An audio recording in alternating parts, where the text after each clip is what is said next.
हरे कृष्णा राधे राधे। आपका स्वागत है आपके अपने चैनल राधा कृष्ण लीला में। आज हम आपको बताएंगे हिंदू धर्म में शीतला सप्तमी और अष्टमी का बहुत ही महत्व है। इस दिन माता को बासी खाने का भोग लगाया जाता है। शीतला माता को रोग नाशिनी देवी माना जाता है। विशेष रूप से चेचक व खसरा तथा अन्य संक्रामक बीमारी से रक्षा करने वाली देवी है। हिंदू धर्म में शीतला माता की पूजा करने से परिवार को स्वास्थ्य, समृद्धि और शांति प्राप्त होती है और यह पूजा विशेष रूप से होली के बाद आने वाली शीतला सप्तमी और अष्टमी के दिन की जाती है। शास्त्रों के अनुसार शीतला माता की उपासना से व्यक्ति रोग मुक्त होता है और घर परिवार में सुख शांति बनी रहती है। माता के भक्तों का विश्वास है कि उनकी पूजा से महामारी और त्वचा संबंधी रोगों से सुरक्षा मिलती है।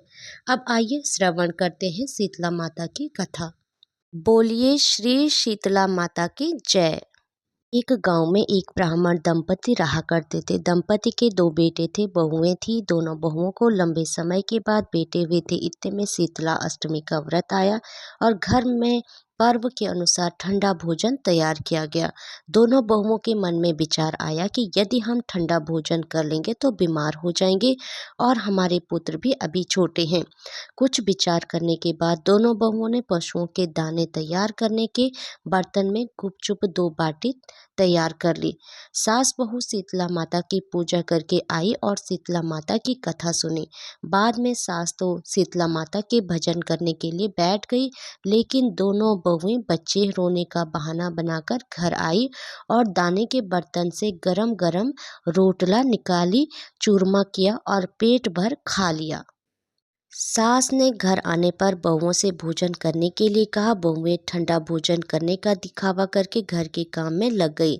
सास ने कहा, बच्चे कब के सोए हैं, उन्हें जाकर भोजन करा लो। बहुएं जैसे ही अपने बेटे को जगाने गई तो उन्होंने उन्हें मृत पाया।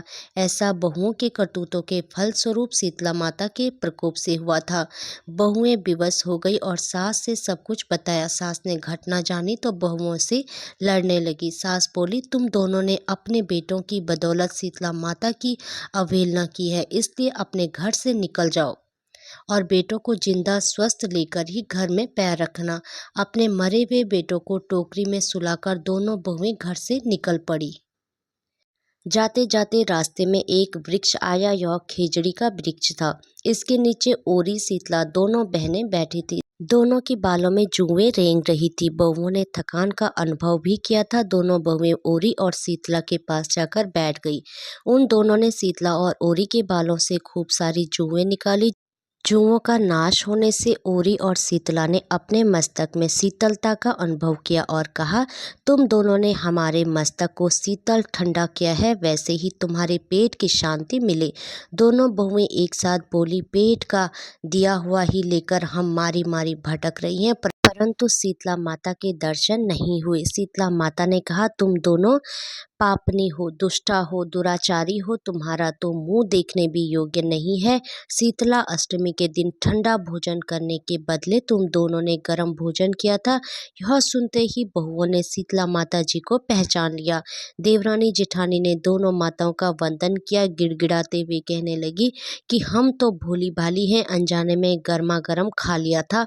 आपके प्रभाव को हम जानते नहीं थे। अब आप हमें क्षमा करें, पुनः ऐसा दुष्ट कृत्य हम कभी नहीं करेंगे।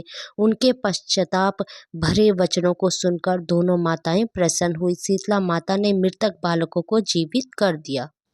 बहुएं तब बच्चों के साथ लेकर आनंद पूर्वक गांव में लौट आई। गांव के लोगों ने जाना कि बहुओं को शीतला माता के साक्षात दर्शन हुए थे। दोनों का धूमधाम से स्वागत करके गांव में प्रवेश कराया। बहुओं ने कहा, हम गांव में शीतला माता के मंदिर का निर्माण कराएंगे। चैत्र माह में शीतला अष्टमी के दिन मात्र ठंडा खाना खाएंगे।